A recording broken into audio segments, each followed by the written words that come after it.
출애굽기 4장 18절에서 23절까지 말씀, 우리 성경과 스크린 보고 한 목소리로 합독합니다. 시작. 모세가 그의 장인 이드로에게 돌아가서 그에게 이르되 내가 애굽에 있는 내 형제들에게로 돌아가서 그들이 아직 살아있는지 알아보려 하오니 나로 가게 하소서. 이드로가 모세에게 평리 가라 하니라. 여호와께서 미디안에서 모세에게 이르시되 애굽으로 돌아가라. 내 목숨을 노리던 자가 다 죽었느니라. 모세가 그의 아내와 아들들을 나귀에 태우고 애굽으로 돌아가는데 모세가 하나님의 지팡이를 손에 잡았더라.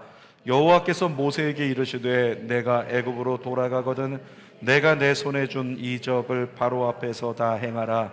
그러나 내가 그의 마음을 완악하게 한즉 그가 백성을 보내주지 아니하리니 너는 바로에게 이르기를 여호와의 말씀에 이스라엘은 내 아들 내 장자라.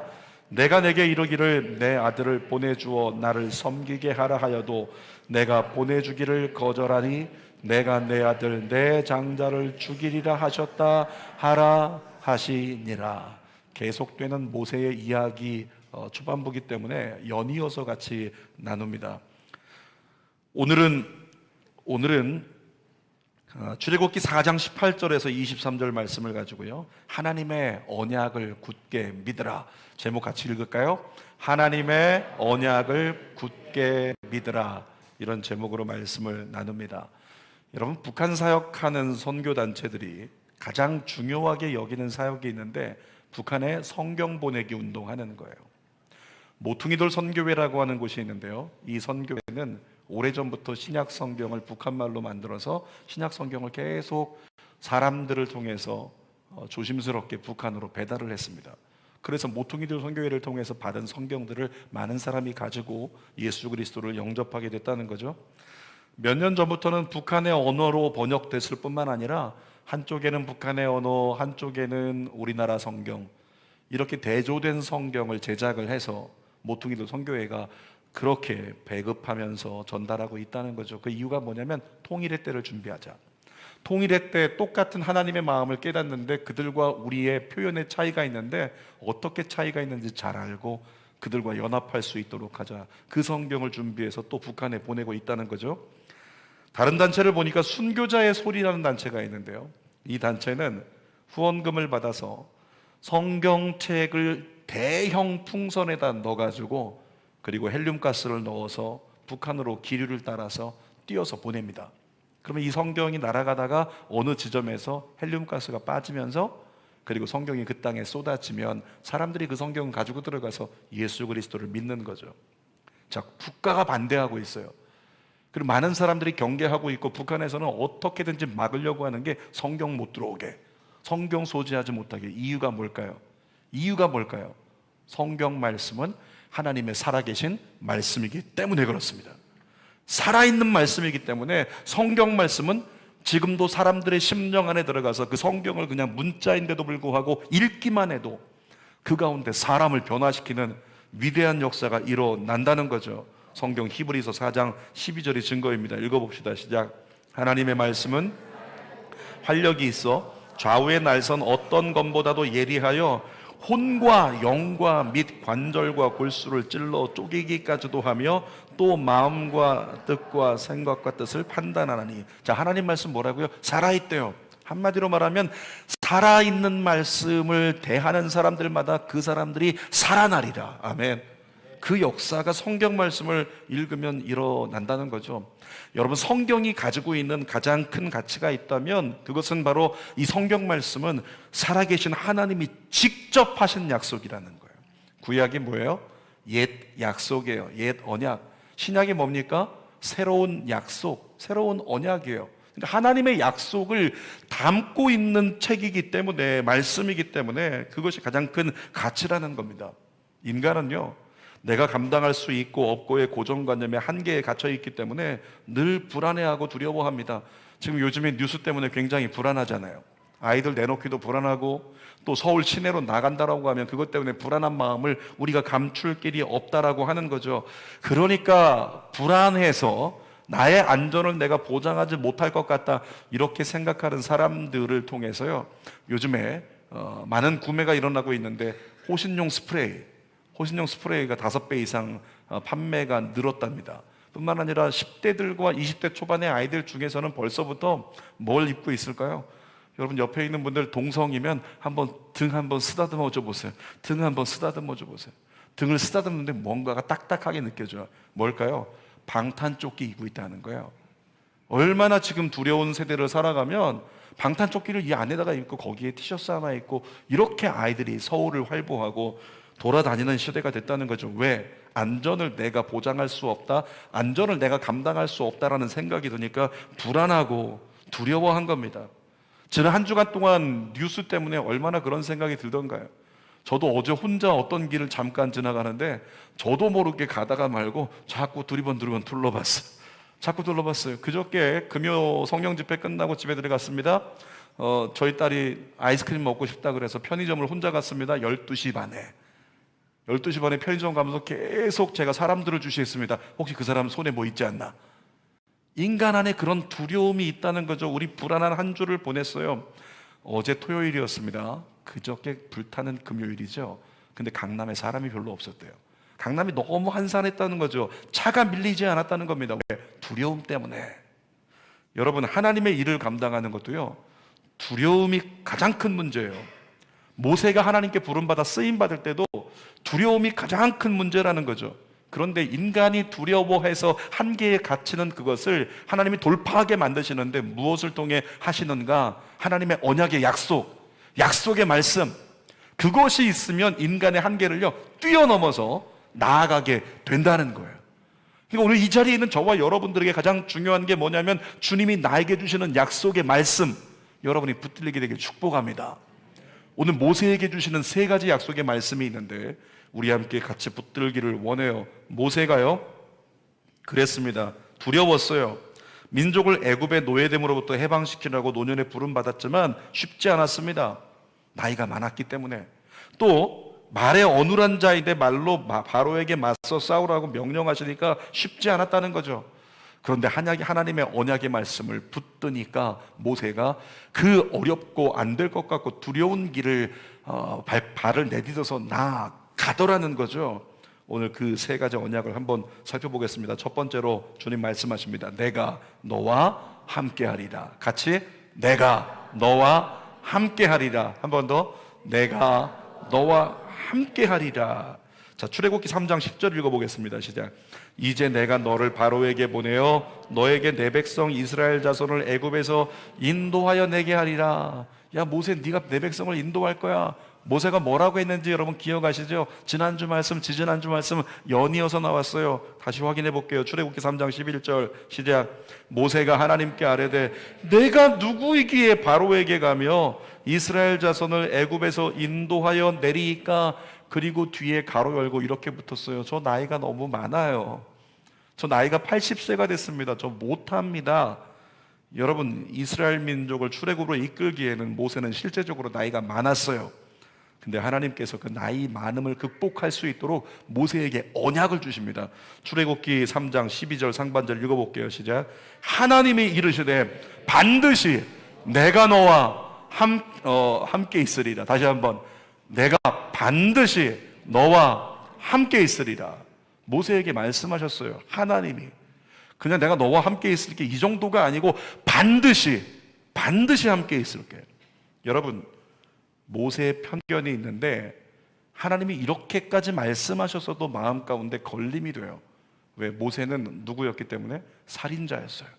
애굽에서는 살인자였기 때문에 많은 사람이 모세가 애굽으로 돌아오기만 하면 모세 가만두지 않겠다, 이런 상황이 있었다는 거죠. 그러니까 모세 입장에서는 애굽에 가면 죽습니다. 주님 보낼 만한 자를 보내십시오. 저 안 됩니다. 이렇게 고백했단 말이죠. 그런데 출애굽기 4장 19절 오늘 본문에 주님이 뭐라고 말씀하시는지 읽어볼까요? 여호와께서 미디안에서 모세에게 이르시되 애굽으로 돌아가라. 내 목숨을 노리던 자가 어떻게 됐다고요? 다 죽었다. 저 살인자입니다. 도망자예요. 죽을지도 몰라요. 주님이 뭐라고요? 너의 목숨을 뺏으려고 했던 사람 다 죽었어. 더 이상 핑계대지 말고 가라. 이렇게 말씀하고 있는 거죠. 여러분, 모세는 미디안 광야에서 40년 지냈어요. 그러니까 40년 지나가는 동안에 어쩌면 80세에 부름 받는데 하나님 원망스러웠을지 몰라요. 하나님 40년 말고 4년 만에 좀 부르시지.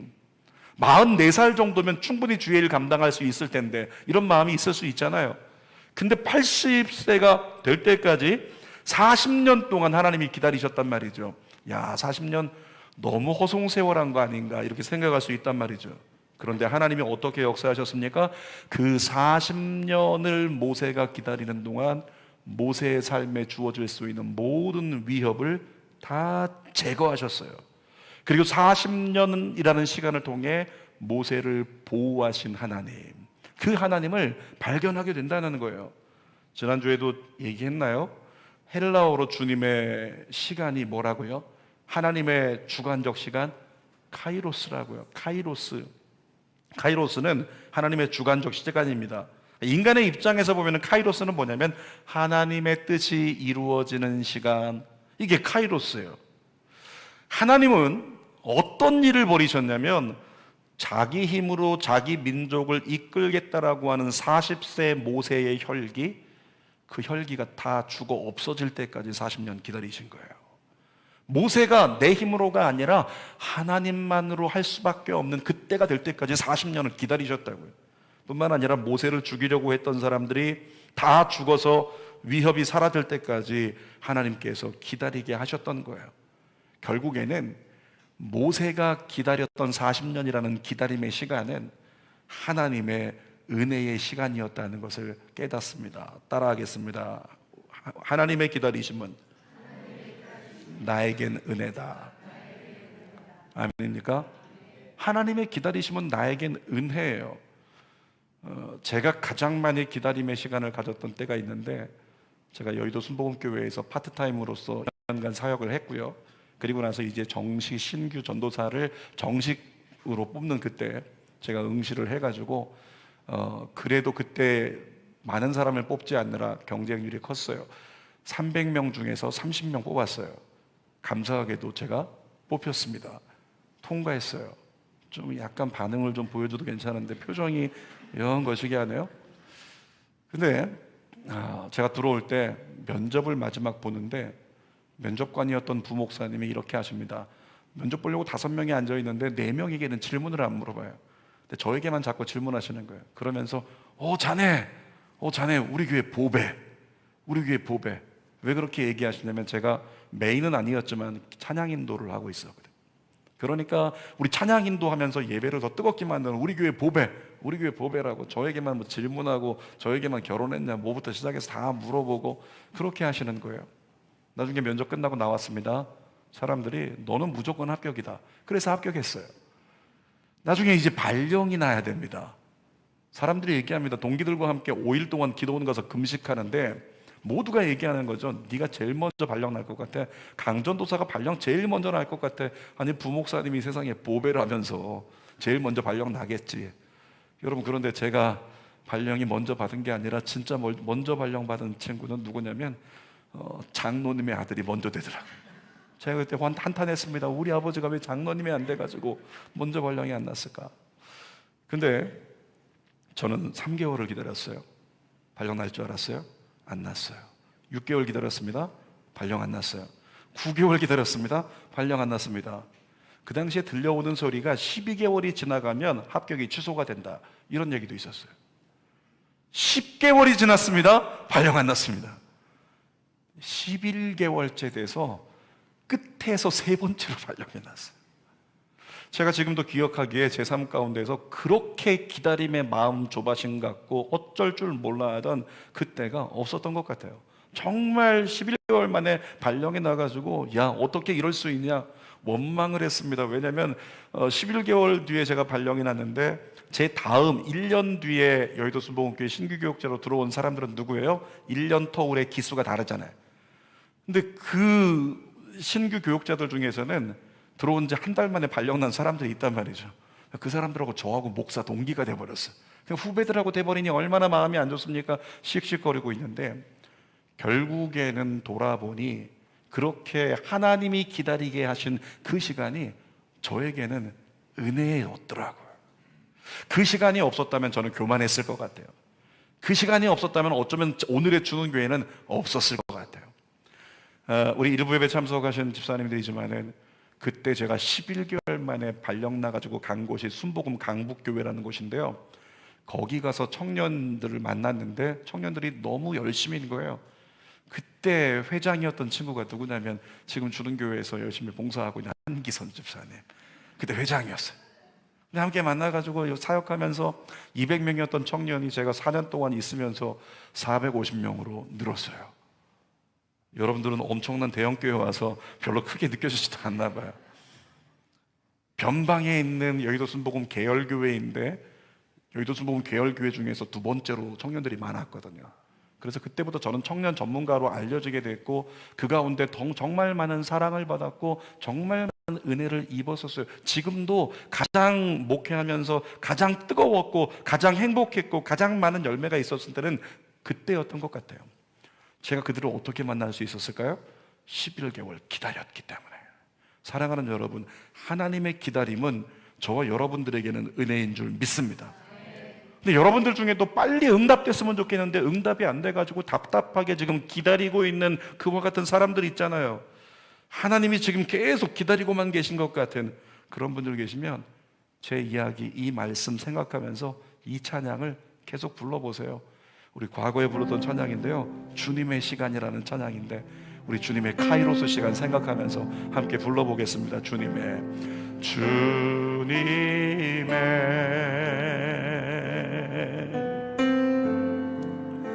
시간에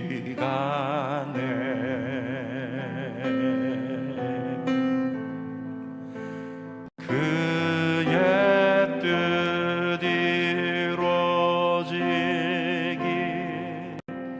기다려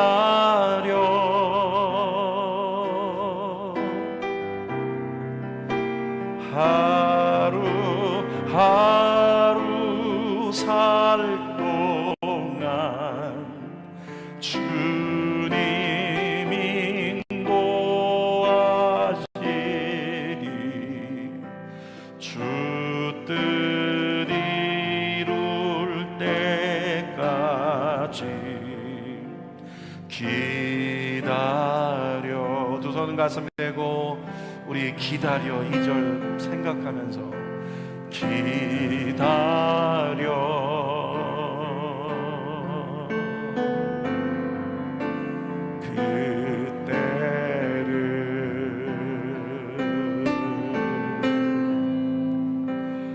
그의 뜻 이루어지기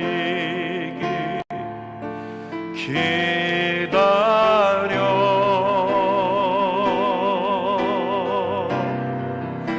주의 뜻 이루어질 때 우리들의 모든 것 아름답게 변하리 기다려. 다시 한번 따라 고백하겠습니다. 하나님의 기다림은 나에겐 은혜다. 아멘입니까? 자, 두 번째로 주님이 모세에게 선포하신 말씀이 있어요. 같이 선포해 봅시다. 시작. 내가 너를 통해 역사하리라. 모세를 통해 역사하신다고 말씀하셨어요. 80세 노인이에요. 힘이 없어요. 말 못하는 모세입니다. 평범해요. 평범함에도 못 미칩니다. 그런데 내가 너를 통해 역사하리라. 성경 말씀 볼까요? 출애굽기 4장 2절 시작. 여호와께서 그에게 이르시되 내 손에 있는 것이 무엇이냐?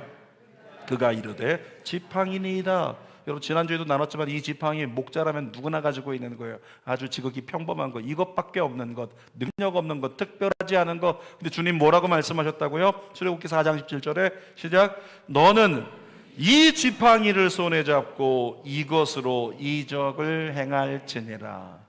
아무 능력이 없는 건데 그것 갖고 이적을 행하라고 말씀하세요.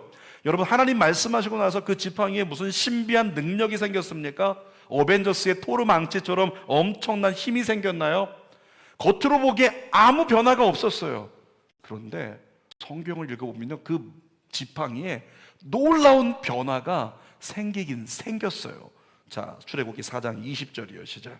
모세가 그의 아내와 아들들을 나귀에 태우고 애굽으로 돌아가는데 모세가 하나님의 지팡이를 손에 잡았더라. 여러분, 모세가 가지고 있던 건 뭐예요? 모세, 너 가지고 있는 게 뭐니? 지팡이 하나 있습니다. 누구 지팡이야? 누구 지팡이에요? 자기 지팡이잖아요. 모세 지팡이. 모세가 어디서 나무 깎아가지고 만든 거, 평범하고 뭐 아무 특별함 없는 그런 지팡이. 그런데 하나님께서 모세에게 지팡이를 가지고 이적을 행하라고 말씀하시고 내가 너와 함께하리라고 말씀하시면서 언약을 부여하시니까 모세가 그 지팡이를 들고 나아갈 때 뭐라고 고백했다고요? 하나님의 지팡이라고 자기 지팡이를 명명하고 있더라는 거예요. 다윗의 지팡이, 다윗의 찬양이 특별했던 이유가 뭘까요? 다윗이 들에서 목자로서 아버지의 양을 칠 때요, 습관처럼 하프 연주했어요. 근데 당시 목동들은 그림을 그리든지 아니면 글을 쓰든지 노래를 하든지 하프를 연주를 했단 말이죠. 그러니까 이쪽에 있는 목자도 열심히 목동도 하프 연주하고 이쪽에 있는 목동도 하프 연주, 여기도 하프, 저기도 하프, 저기도 하프, 전부 다 하프 연주하는 사람이 얼마나 많았겠냐고요. 지금 예를 들어서 기타 연주하는 사람들이 많은 것처럼 그런 건데도 불구하고 왜 다윗의 연주에서만 사울 왕에게 붙었던 악신이 떠나가는 능력이 나타났을까요? 그 이유가 뭘까요? 하프가 특별했기 때문에? 아니라는 거죠. 사무엘상 16장 17절에서 18절 연이어 읽어보겠습니다. 사울이 신하에게 이르되 나를 위하여 잘 타는 사람을 구하여 내게로 데려오라 하니 소년 중 한 사람이 대답하여 이르되 수금을 탈 줄 알고 용기와 무용과 구변이 있는 준수한 자라. 그 다음에 뭐라고요? 여호와께서 그와 함께 계시도이다. 뭐라고요? 여호와께서 그와 함께 계시도이다. 다윗의 찬양이 특별했던 이유는 다윗이 가지고 있었던 것이 특별한 것이 아니라 하나님이 다윗과 함께 계시니까 그의 찬양이 특별해지더라. 여러분, 위대한 찬양 사역자는 노래를 아주 잘 부르는 사람이 아닙니다. 애드립이 뛰어난 사람이 아니에요.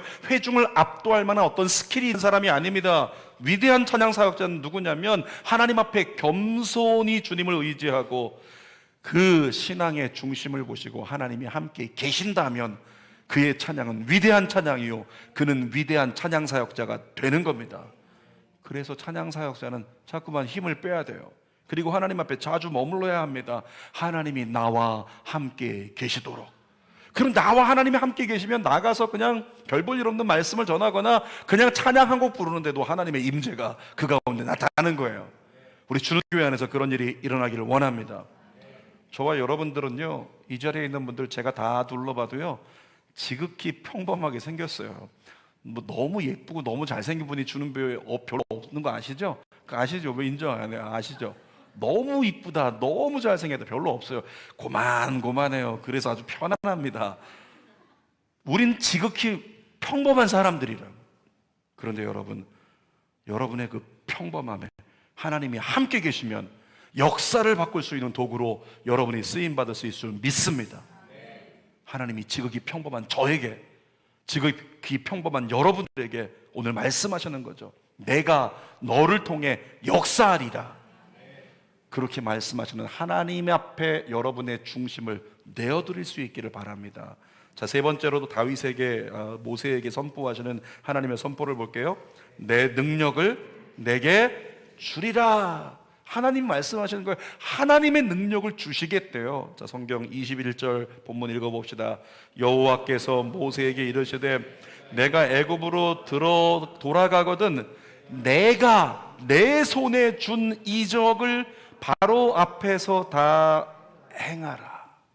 여러분, 모세가 애굽을 향해 들어갈 때 손에 무언가 호리병 같은 거 다 가지고 있었나요? 엄청난 능력을 나타내는 무언가를 가지고 있었나요? 눈에 보기에 특별한 게 없어요. 눈에 보이기엔 없었어요. 그런데 하나님이 모세에게 언약하신 거예요. 나의 이적을 나타내는 능력을 너에게 주리라. 이렇게 말씀하고 있는 거죠. 그러니까 모세에게 특별한 능력을 부어주셨기 때문에 모세를 통해서 하나님의 능력이 나타났을 뿐이라고요. 이 대목에 제가 이렇게 써놨어요. 욕심 부리고 싶다. 어떤 욕심입니까? 여러분 모두가 이런 기도를 하는 거예요. 하나님, 저에게 능력을 허락하소서. 아멘입니까? 한번 같이 따라해 볼까요? 하나님, 저에게 능력을 주소서, 꿈을 주소서, 열정을 주소서, 은사를 허락하소서. 아멘이신가요? 여러분들 입술에서 그 고백이 나왔으면 좋겠어요. 하나님, 지극히 평범한 나지만, 지극히 연약한 나지만 주님, 저에게 능력을 주세요. 저에게 꿈을 주세요. 꿈도 능력인 거 아시죠? 저에게 열정을 주세요. 열정도 능력이에요. 저에게 은사를 허락하여 주옵소서. 여러분, 나이가 많아도 상관없습니다. 여러분이 많이 배웠거나 배우지 못했거나 상관없습니다. 여러분이 남들보다 가난해도 상관없어요. 하나님이 여러분에게 능력을 주시면 여러분을 통해 위대한 일이 벌어질 줄 믿습니다. 베드로가 그 증거잖아요. 사도행전 4장에 보면 베드로가 나가가지고 사람들 모아놓고 거기서 설교를 해요. 근데 베드로 어떤 사람이었냐면 어부였잖아요. 근데 어부라고 다 못 배우는 게 아니고, 베드로는 물고기 잡느라 너무 바쁘고 생업이 바빠서 그것이 가장으로서 해야 될 일이기 때문에 아무것도 못했어요. 배우는 건 못했어요. 어떤 목사님이 그런 얘기 하시더라고요. 우리 집 8남매가 있는데 8남매 중에 저만 대학 나왔다고. 그러면서 누님들이 계신데 누님들이 초등학교 다니다가 초등학교 2, 3학년 다니다 다 그만두고, 둘째, 셋째 누님들이 중학교 다니다 그만두고 다 이렇게 했대요. 왜? 가문을 지키기 위해, 가게를 책임지기 위해서 계속 일해야 됐기 때문에 결국에는 자기밖에 대학 공부 못하고 아무도 배우지 못했다는 거죠. 베드로가 그랬을지 몰라요. 배우지 못했어요. 그러니까 언변이 뛰어나지 않아요. 논리적인 얘기를 못해요. 어떤 신학을, 복음을 제대로 전한다? 있을 수 없는 일이죠.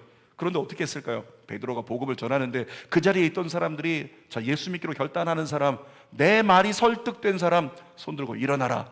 그랬더니 몇 명이 일어났을까요? 성경에 5,000명.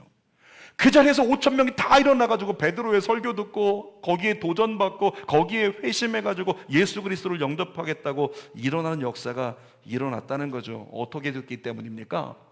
하나님이 베드로에게 능력을 부으셨기 때문에. 아멘인가요?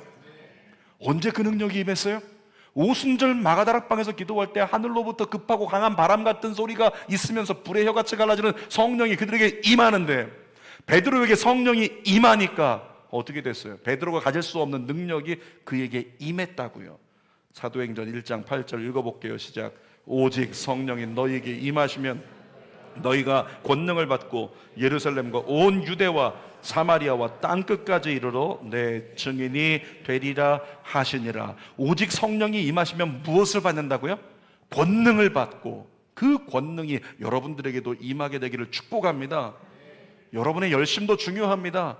그런데 우리의 열심과 노력만으로는 열매는 부분적으로 맺을 수 있겠지만 역사는 일어나지 않는 거예요.